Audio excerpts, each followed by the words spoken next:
Um, this is the self-study section for the cardiovascular block of Physiology 451. This is Dr. Shannon. And for those of you who don't know the origin of this session, we've been encouraged as a faculty to try to cut lecture hours for the students, kind of get you guys out of the lecture hall and kind of maybe give you a little break every once in a while. So the following self-study section are lectures that I used to give. In fact, I gave them last year.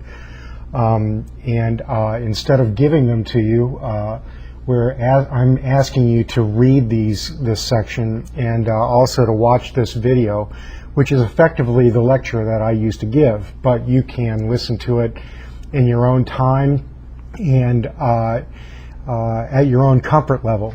And of course, you're welcome to download it and watch it whenever you want.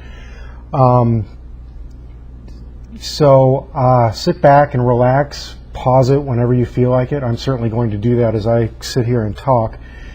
And once again, everything that you need to know, just like all the other sections, at least that I've given, is in your syllabus.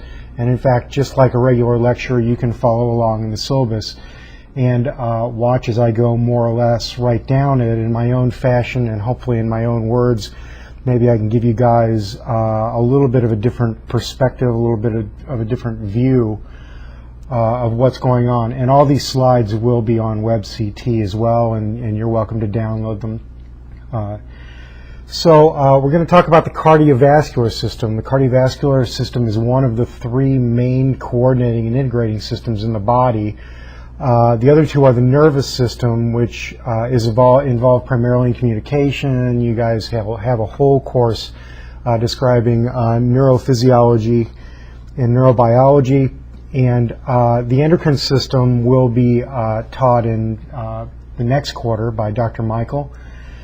And that is involved primarily in regulation of specific body functions, primarily through hormonal regulation. And that'll be your problem later on. Our problem for the moment, of course, is the study of the cardiovascular system, which is primarily a transport system. The cardiovascular system supplies nutrients, absorbs them from the intestines, and supplies them to the other cells in the body. So it transports nutrients. It removes waste from the tissues of the body, transports those to the kidneys and the GI for removal. It's involved in temperature regulation, and we'll talk a little bit about that later on. And it regulates and supplies oxygen to the tissues, picks it up from the lungs, carries it to the tissues, and regulates the supply there. And you'll hear a lot more about that once again in the second quarter when Dr. DeCourcy teaches you pulmonary. The cardiovascular system has to be very responsive. It has to respond both acutely, meaning very quickly to immediate concerns, and chronically, meaning to changes over time. And it has to be able to respond in pathology as well. So if I exercise, and if you could see me, I'd be moving my arm, then your body has to respond, supply the muscles that are currently contracting with oxygen and to keep it going, and it must do that relatively quickly. On the other hand, your cardiovascular system also responds chronically to exercise over time, and in order to better supply those tissues with oxygen, perhaps allow them to more efficiently utilize it. And of course, it has to respond to pathology. Heart failure is all about that. You get a larger heart, for instance, when your body feels the need to pump more blood. And we'll talk about that a lot more in our case study this quarter, or at least for the cardiovascular part of this quarter, when we talk about congestive heart failure. So the cardiovascular system is arranged more or less as you see it here in this slide. This will be a slide that will become fairly familiar to you, I think, over short period of time. It will continue to go up. It's one of my favorite figures. Cardiovascular system consists of a positive pressure pump, which is actually two pumps in series, a right-left ventricle and right here, and the left ventricle right here. The heart's job is primarily to elevate pressure in the blood vessels, which you see here. The blood vessels are the veins. The veins generally low pressure feed into the heart, and the arteries generally have higher received blood from the heart. The flow of blood is regulated via equation, which I believe that you guys should become intimate with. You've already been exposed to it in general form that you see here. That's Ohm's law, where you usually learn it as V equals IR, or in this case, I is equal to V over R, V standing for voltage, R standing for resistance, I standing for current. This form of this equation is no different than the form that you see below here. Flow, that is in the case current, I, that is the flow of ions. In the case of the cardiovascular system, we talk about flow of blood, represented by Q here, and that is equal to the change in pressure, the pressure gradient from high to low, down which flow takes place, and that is equal to delta V, the top part of this equation. And that's divided by R, or resistance, which means the same thing in both equations, and we'll talk more about that in a second. This is a very important equation. Oops, there you go. And you do need to memorize it.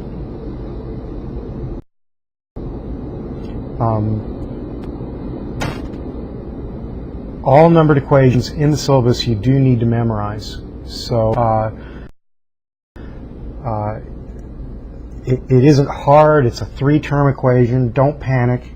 But you do need to be able to use, and I believe that we'll get plenty of practice in doing calculations with this equation before we're all done. There are a number of different variables that we are going to talk about over the course of this semester, and I'm going to emphasize MAP, or mean arterial pressure, and blood volume.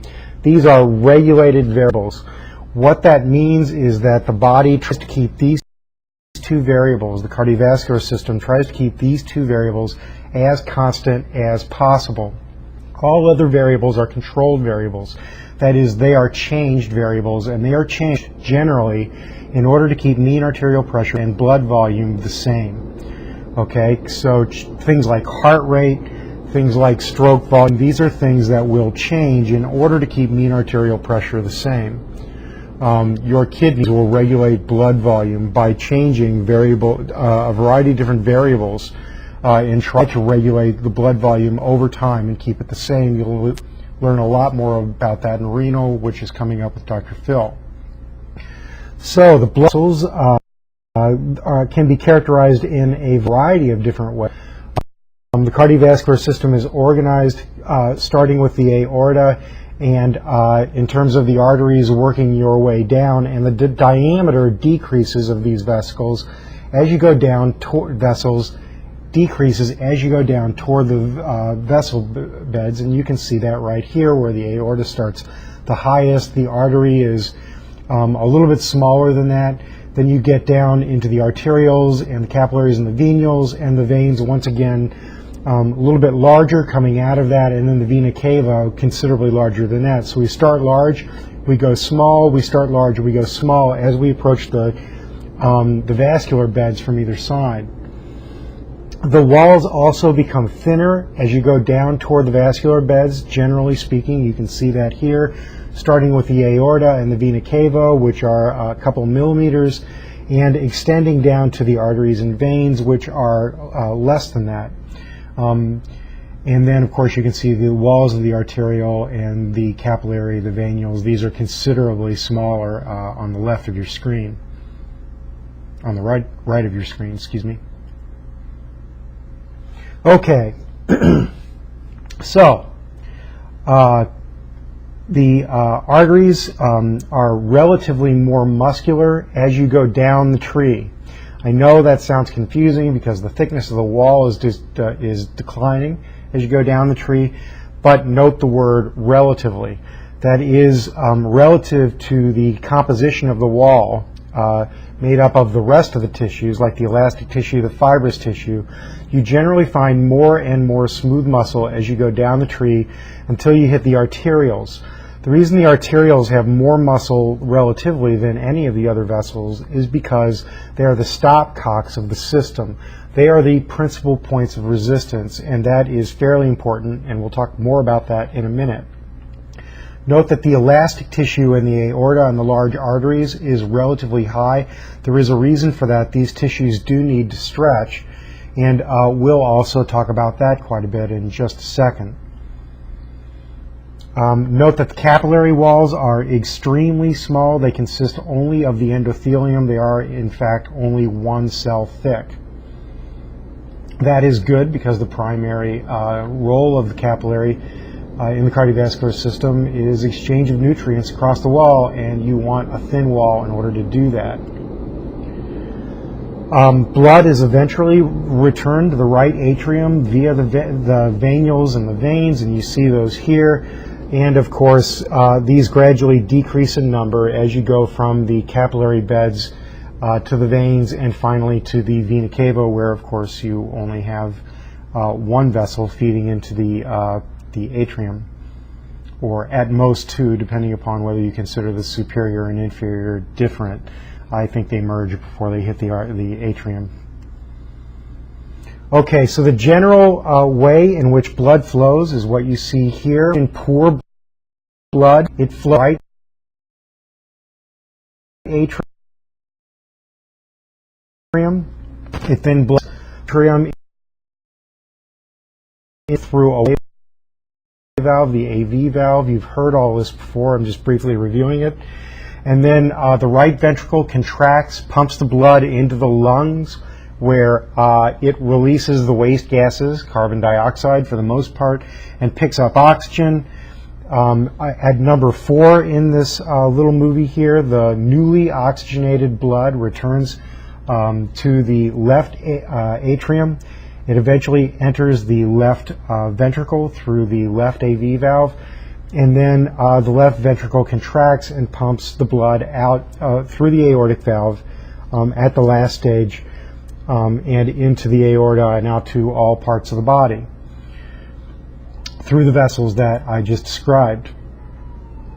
So what I'd like to do is take you on a quick round the horn and describe the various vessels in the cardiovascular system through a variety of different ways. So we're going to classify these vessels 5 different ways. The first 2 are by pressure and resistance. The diagram that you see here, you should become fairly familiar with. It is going to come up over and over again, and it is worth your while to take the time to understand it now. In this diagram, blood flow is the same in every part of the graph. Okay, so blood flow is constant. Here we have the aorta. We have the same blood flow through the aorta as we have through the venules on the right-hand side of this graph, and on out to the vena cava. The blood flow is the same in all parts of the system at steady state. That is, if I'm sitting and I'm not moving and I'm not doing anything, I'm not changing anything, at steady state, the blood flow is the same in my aorta, in my arterioles. If I add the flow up in every single arteriole, the flow through the arterioles will be equal to the flow through the aorta at any point in time. Of course, there are many, many, many arterioles, and you have to add them all up. But if you add them all up, they'll be equal to the flow through the aorta. The same with the venules, the veins, the vena cava. The flow is the same through all of these vessels at steady state. Okay?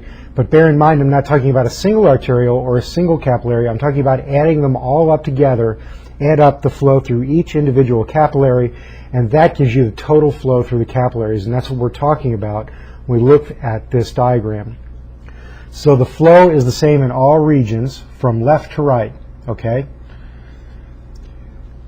That flow is described by Ohm's law, our old friend, or rapidly becoming an old friend. As you see here, flow is equal to the change in pressure over the resistance. And you will note that because of this, you can figure that a large pressure difference indicates a large resistance to flow. That is, the flow Q is constant in all parts of the system, okay?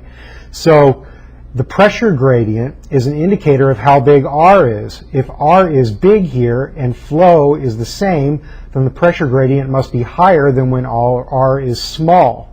So if I have Q, let's say it's 5, then if R is big, let's say 5, then what you have is a pressure gradient of 25. On the other hand, if R is small, let's say 1, then it's 1 times 5. The pressure gradient is only 5. So if you look at the pressure drop across the system, you can guess as to where the biggest resistances are, okay? So there's a small pressure difference between the beginning and the end of the aorta here, okay? We start at a pressure of about 100, and if you were to go here, what would you say this is? Maybe 99? I mean, a really small drop in pressure. What that tells you is that the resistance in the aorta is relatively small because we have a constant flow throughout this whole diagram, okay? And the same thing for the arteries. Once again, a fairly small pressure drop indicating small resistance, okay? The same thing on the venous side. Now, if we look at the pressure drops here across the arterioles, that pressure drop is relatively high. Now, our flow, the Q, is the same as it was through the aorta here and through the veins and venules here. Okay, the flow is the same. You add up the flow in all the arterioles, they're going to be equal to the flow in the aorta. But look at the pressure drop; it's huge. So this Q didn't change, but the delta P increased a lot, and that indicates that the resistance in the arterioles is relatively high. You should know this. The arterioles are the principal points of resistance in the system. That is indicated by the fact that the pressure drops a lot across the arterioles as blood flows from left to right at the same flow rate in all regions. Think about it.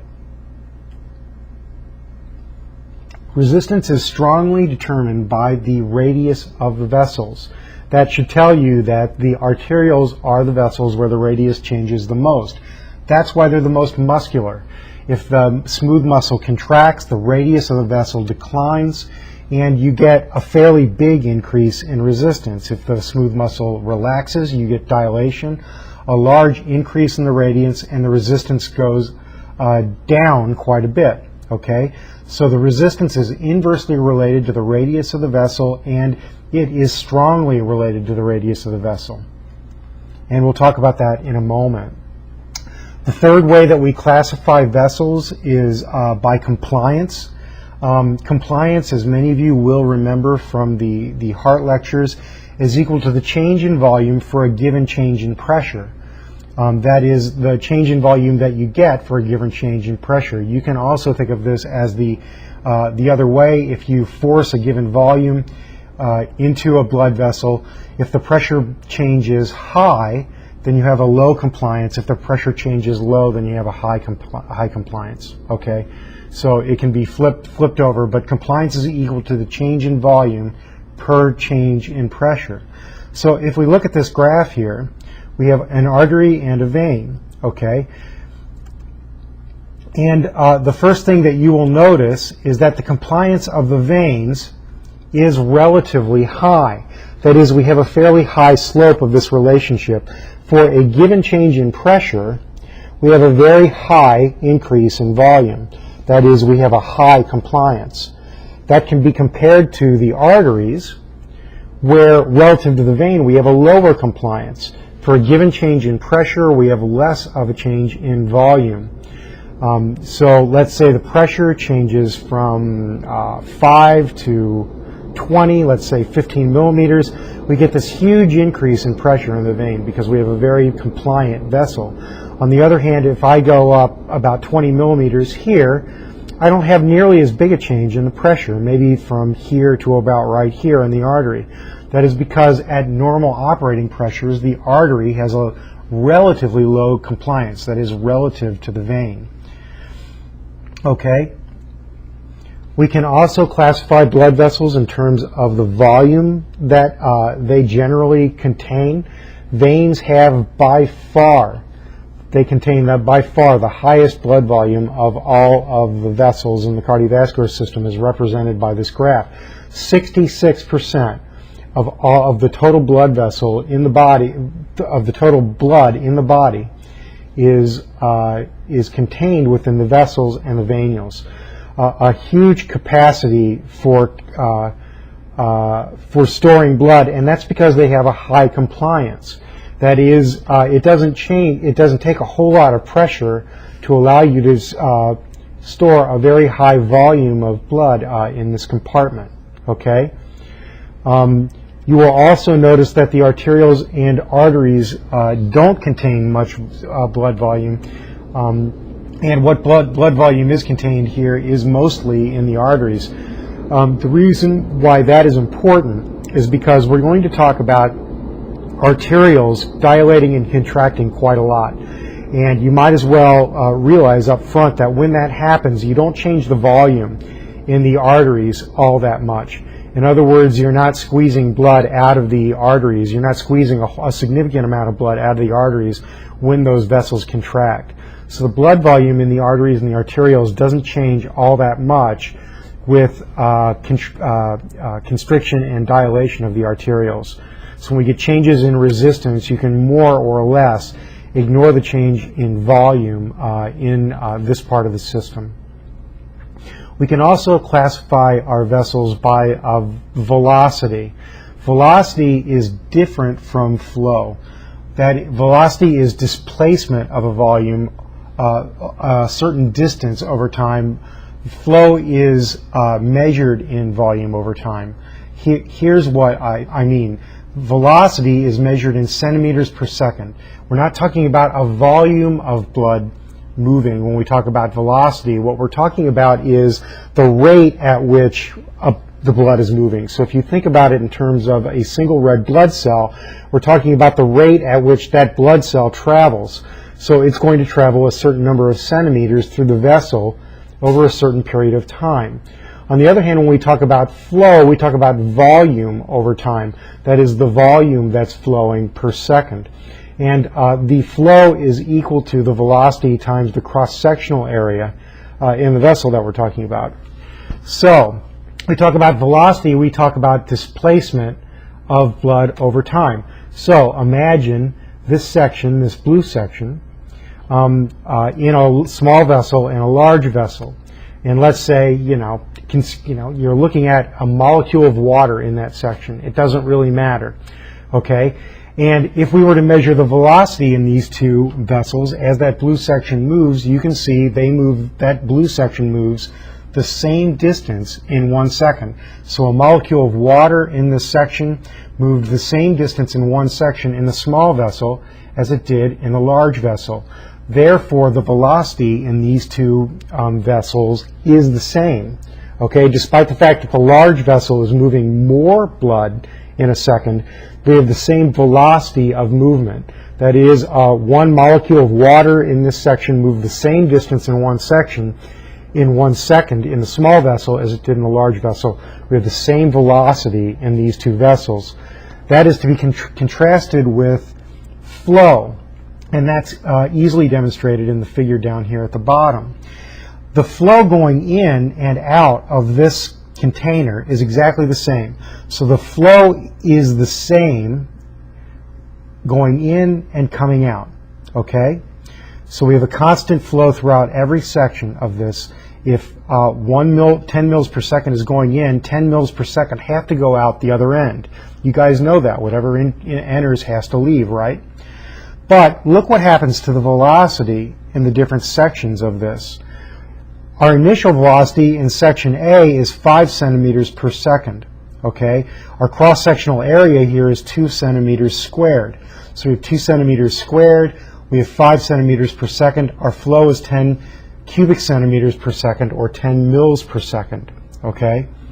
That's the situation in section A here. However, in section B, despite the fact that we have the same flow, the same 10 mils per second, we have a lower velocity, 1 centimeter per second. The reason is because we increased the cross-sectional area of this vessel. It's now 10 square centimeters. You can see it got larger in cross-section. So now we have a flow of 10, and we have a cross-sectional area of 10. Our velocity drops to 1. That is, we have 1 centimeter per second in velocity. Same flow as in section A, but our velocity dropped, okay? And of course the velocity increases again in section C, and that's because we've decreased our cross-sectional area, and it's now 1 centimeter squared. So we have the same flow, 10 cubic centimeters per second, 10 mils per second. We have a cross-sectional area of 1 centimeter squared, and that gives us a velocity of 10 centimeters per second, even faster than it was in section A. So this is the difference between flow and velocity. The flow is the same in every single section of this vessel, okay? It's measured in volume per second, and the volume moving through every section per second is the same, but the velocity varies with the cross-sectional area. So the blood actually, or the fluid moves faster in section A than it does in section B. And that's because the cross-sectional area changes. The velocity decreases from A to B and then increases from B to C. Okay. How does this relate to the body? Well, what you can see here is the total cross-sectional area of each section of the cardiovascular system in the body. So we start here on the aorta on the left-hand side, and we end up in the vena cava on the right-hand side. What you can see is sectional area increases as we go from the aorta through the arteries and into the capillaries. What I mean by cross-sectional area is that if you take the area of each individual and you add up all the 1,000 capillaries together, the cross-sectional area is much bigger than the cross-sectional area of the single. So when we talk about area, we're talking about cross-sectional area of every single one of these. Okay, and you can see the cross-sectional increases till we get to the capillaries, and then increases again as we go through venules and veins. See that if the flow is the same everywhere through the system, just like it was in the figure, that the velocity must increase as the cross-sectional area is, and that is in fact the case. The flow is highest in the vena cava and the aorta. It is lowest in the capillaries, where the cross-section over which that entire flow is distributed much bigger. So we go from a to a low flow here as we go from the aorta to the, and then we go back up in velocity as we go from the capillaries to the vena cava. Here? Nod your heads. You think I can't see you, but nod your heads, say you, otherwise stop it now and rewind it and go back over, because it is fairly important. Okay? Increased cross-sectional area, velocity. The decreased velocity in the cardiac, what we'd actually want in the cardiovascular system. If this is the level of oxygen and nutrients takes place primarily via diffusion, and because of that, you want an even, and you want the velocity to be fair, so that there's plenty of time for nutrients and take place. So if we compare different regions of the circulation with our five parameters, we have high pressure in the arterial component. In the microcirculation, it's intermediate to low, and in the venous, it's low. Okay, and that's because the pressure drops from high in the aorta to low in the venous system across the arterioles, which are part of the microcirculation. The resistance, or excuse me, they're at the end of the arteriole section. So we drop from high to intermediate as we go from the arterial to the microcirculation, primarily because the pressure drop is high in the arterioles right on the border here. So the resistance is relatively high in the arteries, and that is because of the presence of the arterioles. It is relatively high in the microcirculation, and it is, of course, very low in the venous system. In terms of compliance, we have low compliance in the arteries, high compliance in the veins. Okay, flow velocity high in the arteries, high in the veins, low in the microcirculation. We saw that in the last graph. The blood volume is by far the highest in the veins and in the venous system. Okay, so let's talk a little bit about the arterial component of the cardiovascular system. There are, in fact, three different functions of the arteries in the system. Number one, we want to create a constant pressure head. That is, we want to generate high pressure in the arteries, so that blood can flow from the arteries across the microcirculation in all of these tissues and into the veins. Okay, so we want to create a high pressure head in the arteries to drive flow. The arterial component also transports blood from the heart, where it's pumped, to the various tissues and organ systems throughout the body. So it has a conduit function, and it regulates the resistance to flow to all of these organ systems. This is how the flow of blood, if we have low resistance to flow, then that means we get a lot of flow through the organ bed. If we have a high resistance to flow, then that cuts off the flow to the organ. We get relatively low flow to the organs. Okay, so the arterial system, primarily through the arterioles, regulates the resistance in the entire system. Okay, we'll talk about more of that in a moment. Once again, very important to the cardiovascular system works. The fact that we can regulate the resistance in front of each of these tissue beds, we can regulate the flow to each of these tissue beds. The aorta and to a lesser extent the arteries have one fairly special function called hydraulic filtering. That is, there is a problem within the cardiovascular system, and that is that when the heart contracts, the entire volume of blood into the aorta and in the arteries, and it does that, the entire stroke volume is ejected into the arteries in about 300 milliseconds, or roughly about a third of the cardiac cycle. So what that means is that the arteries have to be able to expand in order to take in this entire volume, because the resistance is relatively high in the arterioles, and they're regulating the flow across the tissue. So the outflow here is not really all great. It's nowhere near as great as the flow in when we eject all that blood volume in 300 milliseconds into the arteries. So what happens is the arteries and the aorta expand. Remember, there's a lot of elastic tissue in these vessels. They expand to take in the entire stroke volume from the heart. And then what happens is, over time, as the heart is relaxed and refilling, the arteries and the aorta gradually return back to the normal volume through elastic recoil.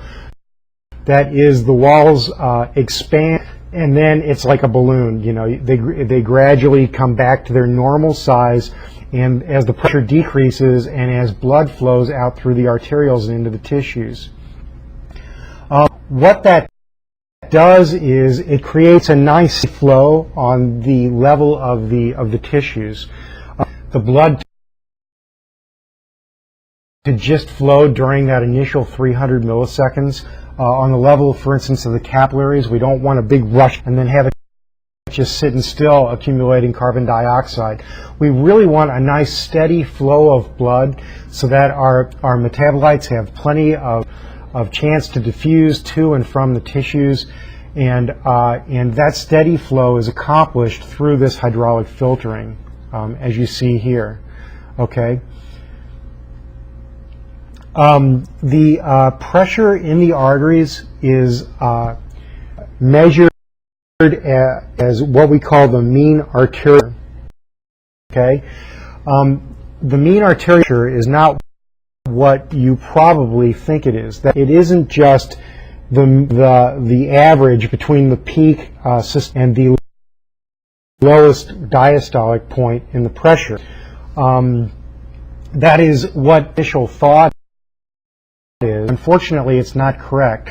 The reason it's not correct is because if you think about your vectors, which are the primary points in the cardiovascular system, pressure and regulate it. That's where pressure regulation starts.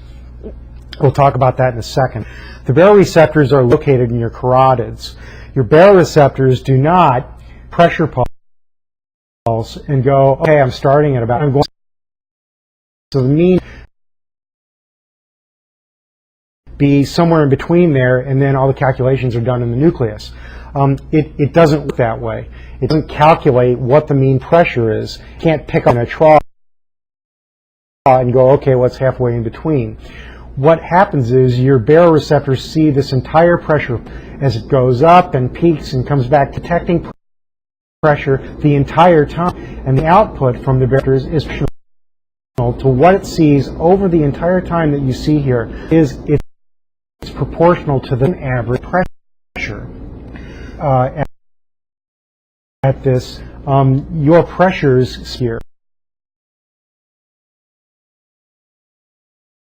at about 120. So time is spent above that 100. Two-thirds time is spent diastolic point. Okay, so if we a time average, we account for the fact that we're time near diastole than we are to a rough estimate pressure. This is diastole case 80, and plus between the pressure at diastole divided by 3. Okay, this is a rough calculation. It simply accounts for the thirds of your time near diastole, 1/3 near systole.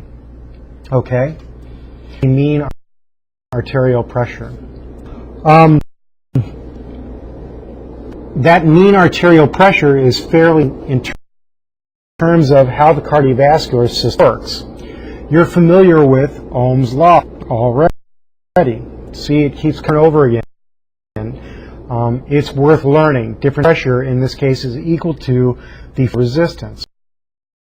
Okay, we talk in our case here. We have, for instance, may have pressure in the artery. That would be pressure number 1, and have pressure in the veins. Pressure number 2, the arteries to the veins, is proportional difference in pressure, the flow Q. This is generated as the resistance of tissues throughout the body.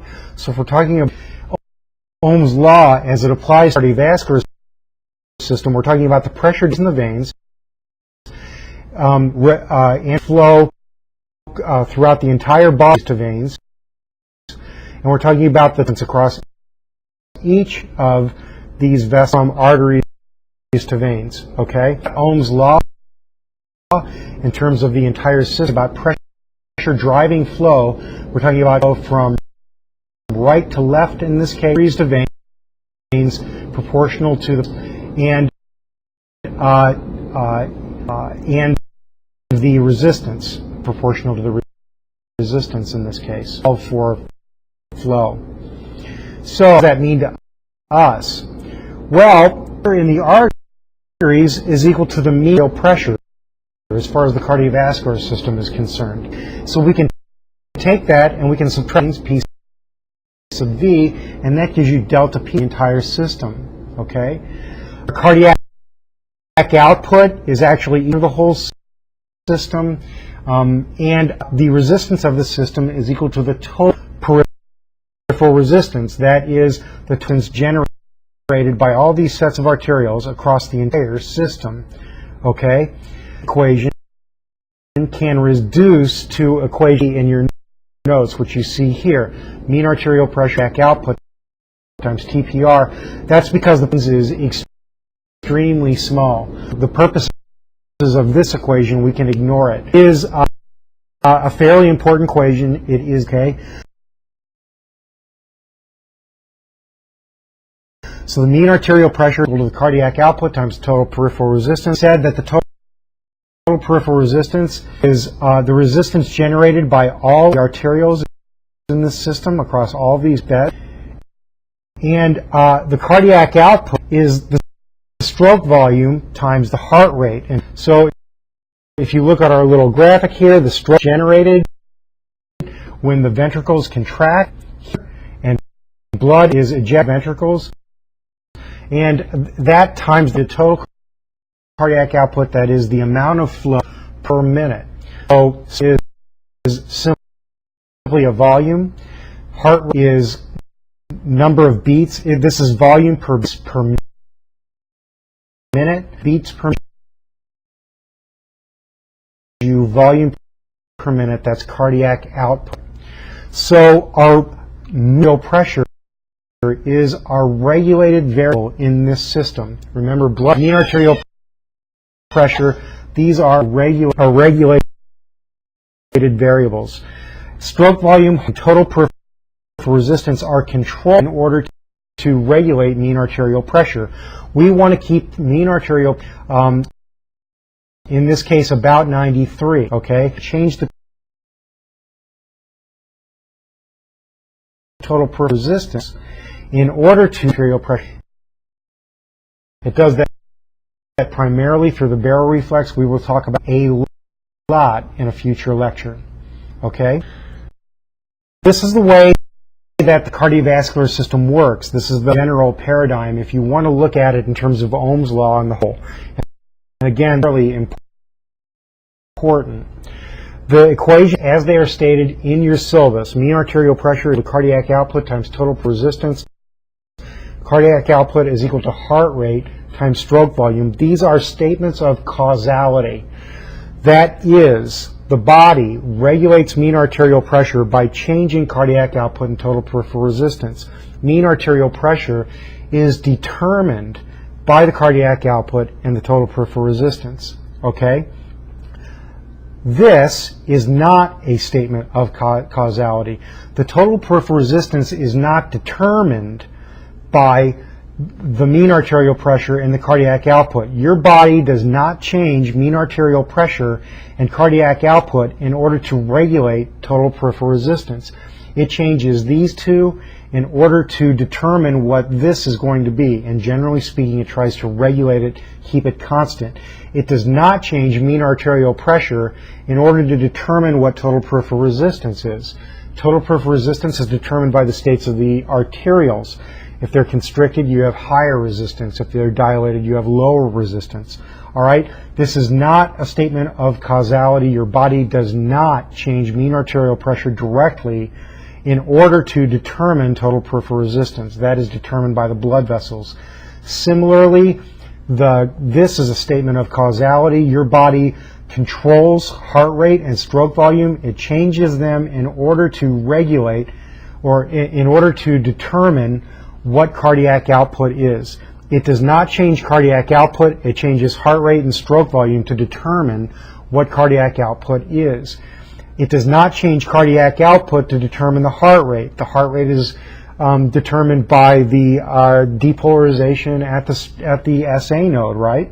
It's determined by the state of the autonomic nervous system, as you've learned previously. It is not determined by the cardiac output. Your body does not change cardiac output in order to determine what the heart rate is. These are statements of causality. Changes in these things cause changes in these things. These are not changes in causality. Your body does not change mean arterial pressure and cardiac output in order to determine what total peripheral resistance and heart rate is going to be. A fairly important distinction, and you will notice on all the old tests there is almost always inevitably a question regarding which is a statement of causality, because it demonstrates whether you understand how the cardiovascular system actually works. It works by changing this and this and this in order to regulate this. Okay. You will notice that the mean arterial pressure does not decline all that much in the arterial system, and that is because the arterial resistance has low resistance. So you'll recall the figure that we went through that indicated that there is not much of a pressure drop, for instance, in the between the abdominal aorta and the femoral artery. And the reason is because there's very little resistance to flow through the arteries. The resistance is all in the arterioles. The mean arterial pressure is going to decrease, or the pressure, excuse me, is going to decrease quite a bit. Once you hit the arterioles, it does not decrease a whole lot in the arteries themselves. That's because there is a low resistance to flow. Here's our old friend. Again, we have constant flow here. We have a large pressure drop across the arterioles. That is because the arterioles are the principal points of resistance in the system. We constrict our arterioles, we increase resistance, we dilate our arterioles, we decrease our resistance. Okay? The radius of the arterioles determines what that resistance is going to be, for the most part. We have two classes of substances or classes of responses that determine the arteriolar radius. We have local metabolic changes that will dilate the arterioles. We have local factors. These are also called intrinsic factors. We'll go over these in a second, some of these. We also have extrinsic factors, that is, factors sort of outside the blood vessels. Mostly the autonomic nervous system would be an ideal extrinsic or central factor. Okay, so the local factors are intrinsic, generally speaking. The central factors are extrinsic, and these are all hormones, or in this case, the result of sympathetic activity in the nervous system. Okay, so we have intrinsic and extrinsic factors. Again, just to point out, the arterioles are primarily regulated by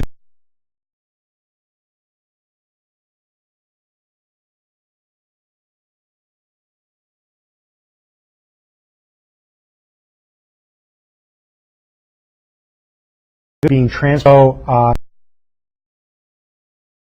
The resistance of a vessel, in this case an arteriole, is proportional to the length and the viscosity of the fluid. That is, length goes up, resistance goes up, viscosity goes up, resistance goes up. And it is inversely proportional to the radius. Radius goes up, resistance goes down. And you can see that this radius is raised to the 4th power. That indicates to you that a small change in the radius will have a big change in the resistance. The resistance is regulated primarily by the radius of the vessel. Okay? In terms of our intrinsic or local factors, one factor that we should bring up is autoregulation. So this is an experiment done in a renal artery. And that's because the autoregulation that I'm going to talk about is exaggerated in the kidney, and you'll learn a little bit more about this in renal with Mike Phil. You can see that if I take a renal artery, or any kind of an artery, and I increase the flow rate from one end of that artery to the other, I get a linear increase as my pressure increases from one end to the other. So if I have a pressure difference of 50, I get a flow rate here. If I raise that pressure difference to 75, the flow rate goes up, and it goes up linearly because the vessel obeys Ohm's law. Flow is equal to the changing pressure divided by the resistance. The slope of this relationship is 1 over the resistance. Okay? The main point to take away is that we get a linear relationship between flow and pressure gradient, and primarily because of Ohm's law. But look what happens when we hit about 90 millimeters of mercury or so. All of a sudden, our flow levels out, and it doesn't increase with increasing pressure. This is due to auto-regulation of blood flow. For some reason, vessels will dilate as pressure goes up or constrict as pressure goes down in order to keep the blood flow, they'll constrict as pressure goes up or dilate as pressure goes down in order to keep the blood flow the same over a fairly physiological region, maybe from low physiological up to higher regions, okay? This is known as autoregulation. I can denude this vessel of endothelium, it's just smooth muscle, and yet we still see this mechanism functioning, and nobody really knows exactly why. The predominant theory is that this takes place through the myogenic mechanism. The myogenic mechanism is something within the smooth muscle which indicates to it that the pressure is going up and that the muscle needs to either contract if it's going up or expand if it's going down. Generally speaking, people think that this has something to do with the transmural pressure across the walls of the vessel. So as pressure increases within the vessel, there's more pressure inside, less pressure outside. There's more pressure across the wall of the vessel, and people seem to think that this autoregulation has something to do with that. Once again, it's the myogenic mechanism, not real sure what causes that. By far the most important intrinsic or local factors involved in regulating the state of the arterioles are the metabolic metabolites. Anything that decreases oxygen to the tissues, to the blood vessels, is going to cause those vessels to dilate. That is for sure. Now, exactly why that happens or what metabolites are involved in that is pretty much unknown. It's probably a combination of some of the ones that you see listed here. None of these alone is a completely satisfactory explanation for why you see this, but one or more of them is probably involved. The one thing to take away is that local metabolic control always dominates when you are determining the state of the arterioles and the state of the blood vessels in the cardiovascular system. Okay? You can have an autonomic response that's telling these vessels to constrict, but the metabolic factors will always dominate. And if there's high tissue activity telling those vessels to vasodilate, they will vasodilate no matter what the autonomic nervous system tells them to do. Metabolic factors always dominate in terms of determining the state of the blood vessels within a tissue. Okay, some of our metabolic controls, we have lactic acid. Of course, when you have anaerobic metabolism, for instance, in your skeletal muscle, during exercise, you generate lactic acid. That can cause vasodilation. Carbon dioxide can be a cause of vasodilation. Once again, increased mitochondrial activity, increased carbon dioxide generated can indicate that the vessels need to dilate in order to supply more oxygen. Hydrogen ions or protons are produced when you exercise, primarily through the auspices of lactic acid and through carbon dioxide. So the protons or the hydrogen ions can cause vasodilation. Potassium can accumulate within the tissues when you have, for instance, a great deal of membrane depolarization, particularly striated muscle. This is the case where you have a great deal of electrical activity going on. So if we contract and relax our muscles at a great rate, you guys know that potassium flows as you repolarize. If you're repolarizing a lot, you get accumulation of extracellular potassium. This can cause vasodilation. Phosphate and adenosine both cause vasodilation. That would naturally happen in tissues with a high metabolic activity. You get more ATP breakdown, you get more ADP and AMP, and eventually you get more adenosine and phosphate in the tissues. So phosphate and adenosine and the adenosine nucleotides, the ADP, the AMP, these can cause vasodilation. Osmolarity can increase, particularly in active smooth muscle. This can be a source of relaxation, or something that causes relaxation in vascular smooth muscle can cause a decrease in resistance. We also want to consider basal tone. Basal tone is something that you have in muscles. It is, again, a local generation of constriction. Again, nobody, believe it or not, nobody is really sure what the source of basal tone is. When I say basal tone, what I mean is something independent of the autonomic nervous system. For instance, you know the sympathetics innervate the vasculature. What we're talking about is independent of that. If you can denervate the vasculature, and you still have a certain amount of tone in the smooth muscle in the blood vessels, and that tone is obviously, unlike skeletal muscle, it's independent of the autonomic nervous system. The reason why you get it, kind of unknown. The myogenic activity is of course in response to a normal pressure.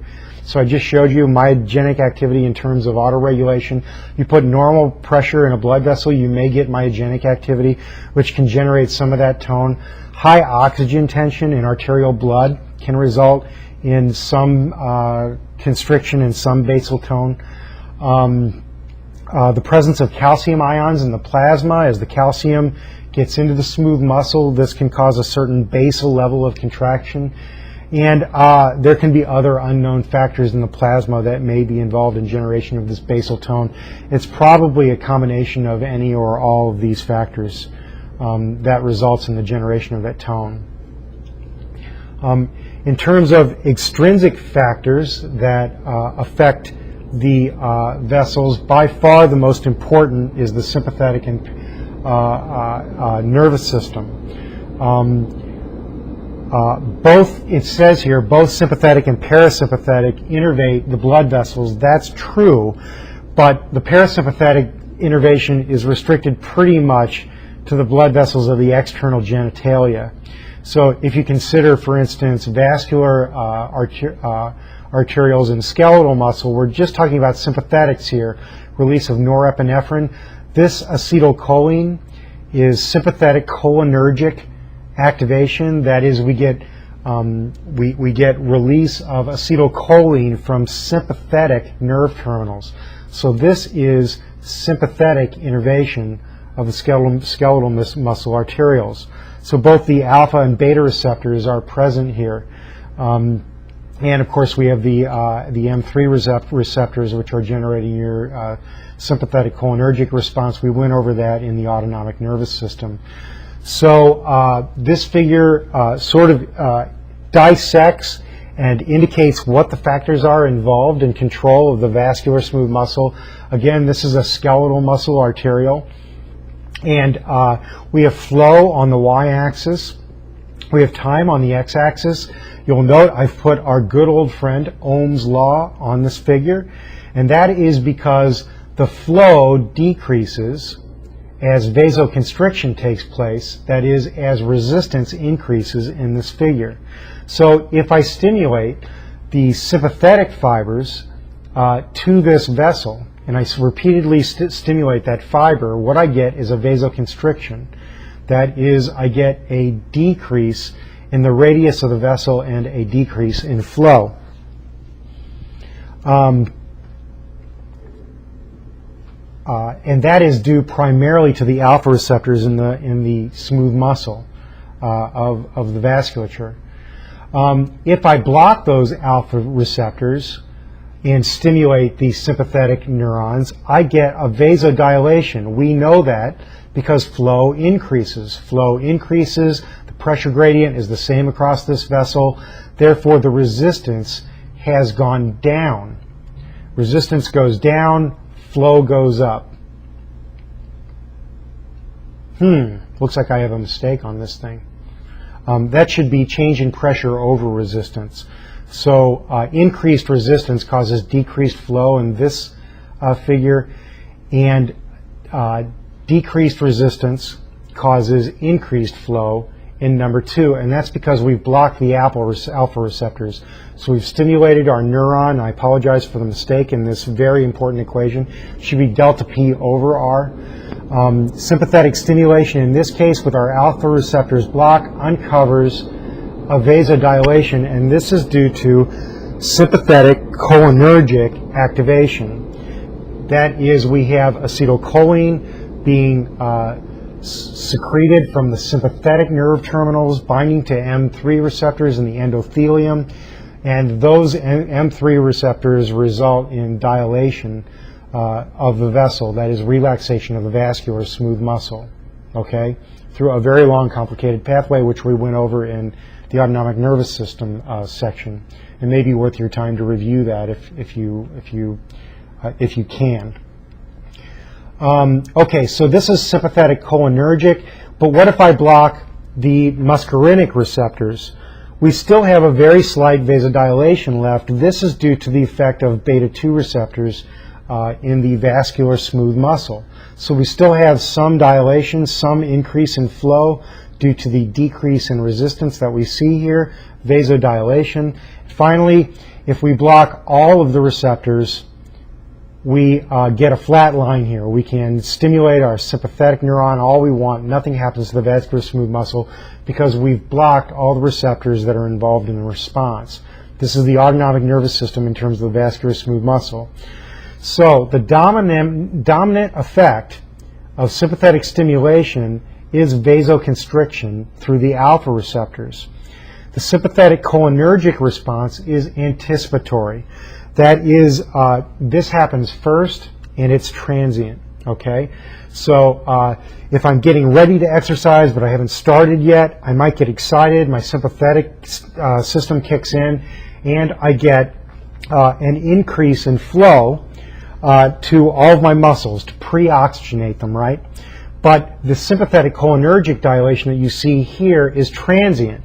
And eventually what you get is sympathetic stimulation, which results in stimulation of the alpha receptors. That is, this goes away and the alpha receptors take over and you get vasoconstriction in the muscles. Well, if I'm exercising, why in the world would I want vasoconstriction? The reason is because if I'm not using the muscle, I really don't want to supply that muscle with extra blood and extra oxygen.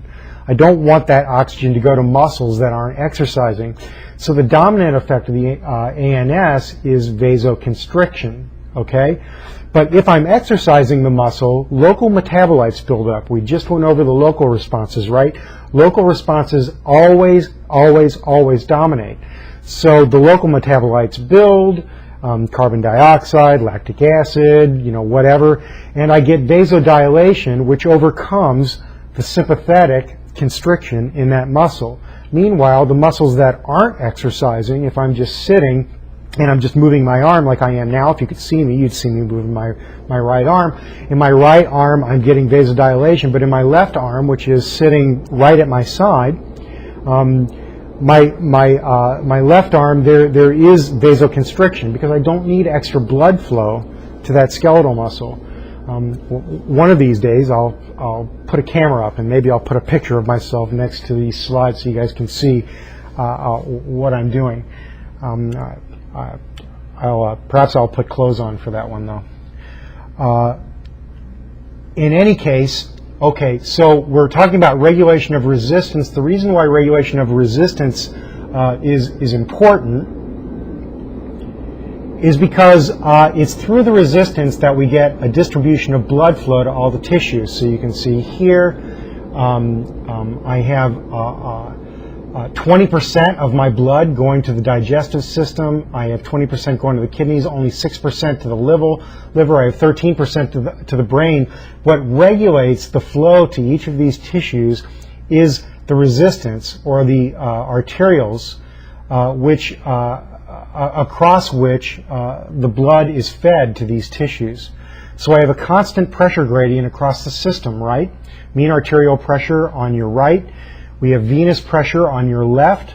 The difference in those two pressures drives flow, right? The pressure gradient is the same across all the tissues, right and left. My arteries are on my right, my veins are on my left, right? What regulates the flow to each of these tissues is the resistance. That is, if I want more flow to the skeletal muscle and less to the GI, what I'll do is I'll dilate the arterioles which feed into the skeletal muscle, and I will constrict the arterioles which feed into the digestive system. The resistance regulates the flow to the individual beds through the cardiovascular system. This is how it works. You maintain a constant pressure through changes in heart rate, stroke volume, and